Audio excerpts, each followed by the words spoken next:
Alors, nous terminons les racines carrées par les opérations sur les racines carrées. Donc, de toute façon, toutes les feuilles figureront sur Smart School. Je rappelle qu'on travaille avec les racines carrées comme dans le calcul algébrique ou littéral. Et donc ici, j'ai procédé à un comparatif entre calcul littéral et racines carrées. Je commence par la somme des opérations des sommes littérales, pardon. Exemple, 3a plus 5a me donne 8a. On sait effectuer l'opération puisque les termes sont semblables. J'additionne les coefficients, je recopie la partie littérale.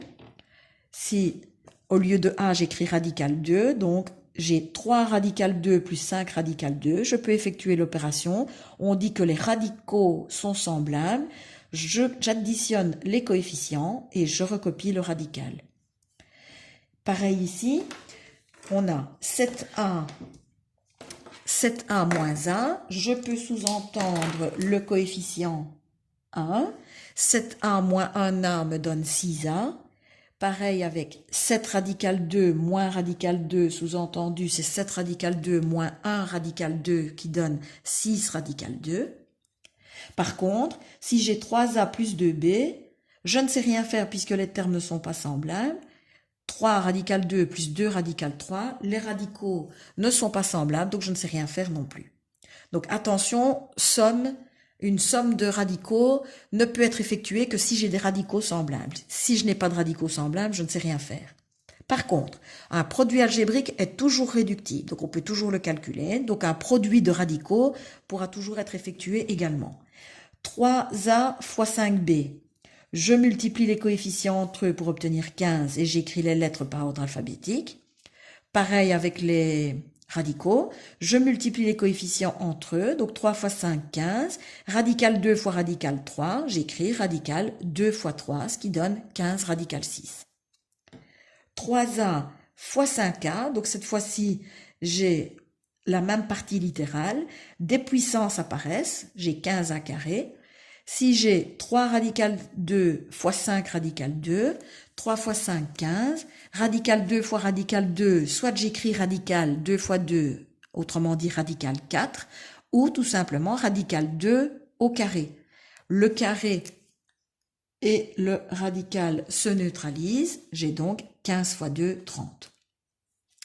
Et enfin, pour le quotient, dernière opération, ici, somme et différence bien entendu. Pour le quotient, si j'ai 3a sur 6a, je peux simplifier le a du numérateur avec le a du dénominateur et le 3 avec le 6. Il me reste 1 demi. Si j'ai 3a sur 6b, donc cette fois-ci les parties algébriques sont différentes, mais je peux malgré tout simplifier le 3 et le 6. Il me reste a sur 2b. Voyons ce qu'il en est avec les racines carrées.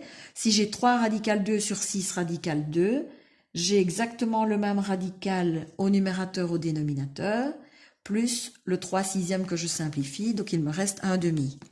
Radical 2 sur radical 3, je ne sais rien en faire, mais je simplifie malgré tout le 3 et le 6.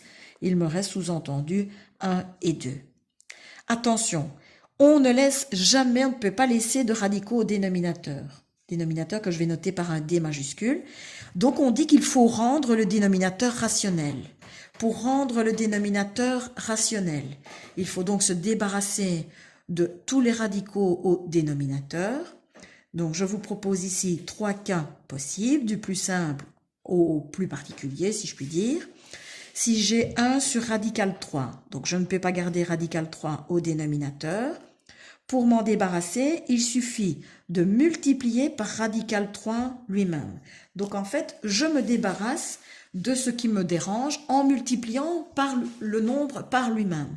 Je me rends compte, je vais faire sur une feuille à part, si j'ai 1 sur radical 3, je sais que pour neutraliser un radical, on l'élève au carré.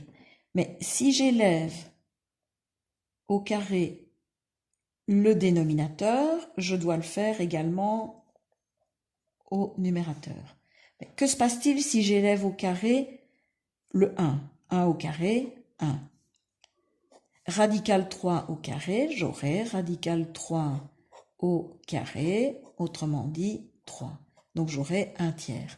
Est-ce que 1 sur radical 3 et 1 tiers sont des fractions égales? Non.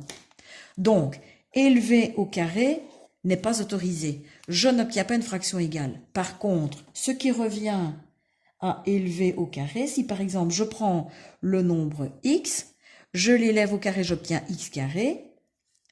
Écrire x carré ou multiplier x par lui-même revient au même. Et c'est cette fonction-ci que je vais utiliser. Donc à partir de 1 sur radical 3, plutôt que d'élever au carré pour ne plus avoir de radical, je multiplie par lui-même. Mais si je le fais au dénominateur, je dois le faire au numérateur également. Je rappelle que radical 3 sur radical 3, c'est égal à 1. Multiplié par 1 ne change pas le nombre de départ, donc je peux me permettre de le faire. J'aurai une fois radical 3 qui me donne radical 3 sur radical 3 fois radical 3, autrement dit radical 3 au carré. Je neutralise le carré et le radical et j'obtiens radical 3 sur 3. Bien sûr, je n'ai plus de radicaux au dénominateur, j'en ai un qui apparaît au numérateur, mais le numérateur d'une fraction ne me pose jamais problème. Donc je reviens à mes 3 cas. Le premier cas est celui que je viens de traiter sur feuille à part. Si j'ai radical 2 sur radical 5 et qu'on me demande de rendre le dénominateur rationnel, je dois me débarrasser de radical 5. Donc je multiplie au numérateur et au dénominateur par radical 5. Radical 2 fois radical 5 me donne radical 2 fois 5, autrement dit radical 10. Et radical 5 fois radical 5 me donne radical 5 au carré. Le carré et le radical se neutralisent et j'ai 5. Le dernier cas, attention, cette fois-ci je remarque au dénominateur, j'ai 3 radical 5. Ce qui n'est pas rationnel, c'est radical 5. Donc inutile d'aller multiplier par 3 radical 5, ça compliquerait inutilement.